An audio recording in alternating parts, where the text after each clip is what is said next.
Existuje pavúk, ktorý vyzerá ako z iného sveta. Poecilotheria metallica, modrý klenot medzi tarantulami. Fascinujúci, no zároveň jedovatý obyvateľ tropických lesov Indie. Jeho nádherné modré sfarbenie je jedinečné medzi tarantulami. Ale nenechajte sa zmiasť, nie je to len krása, ale aj obranný mechanizmus. V prírode sa táto farba mení v závislosti od uhla svetla, čím sa stáva nenápadným predátorom.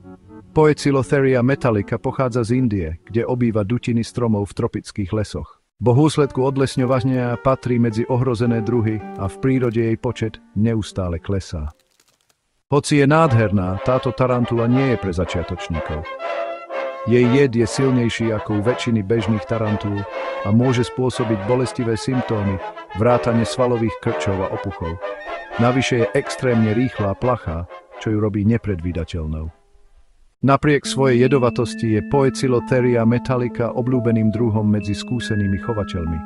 Potrebuje vysoké a dobre vetrané terárium s dostatkom úkrytov, kde môže bezpečne čakať na svoju korisť. Je to pavúk, ktorý vyžaduje rešpekt, krásny, ale nebezpečný. Poznáte niekoho, kto by si trúfol mať takéhoto exotického mazlíčka? Napíšte do komentárov. A ak vás fascinujú takéto tvory, určite dajte like a odoberajte náš kanál.